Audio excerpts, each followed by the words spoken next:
They're not pets anymore. They're reshaping an entire ecosystem.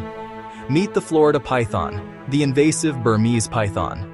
Big, often growing over 10 feet long. Silent, they glide quietly through marsh grasses. Not native, released from the pet trade, and escapes. Released pet snakes introduced into the wild by owners. Escapes from facilities and transport added to the numbers.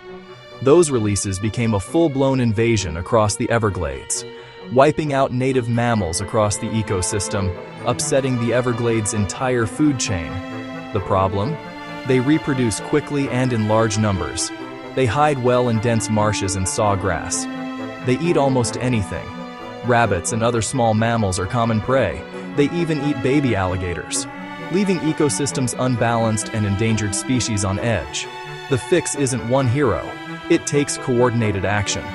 Trained removal teams remove snakes safely and humanely. Targeted hunts reduce breeding populations in hotspots.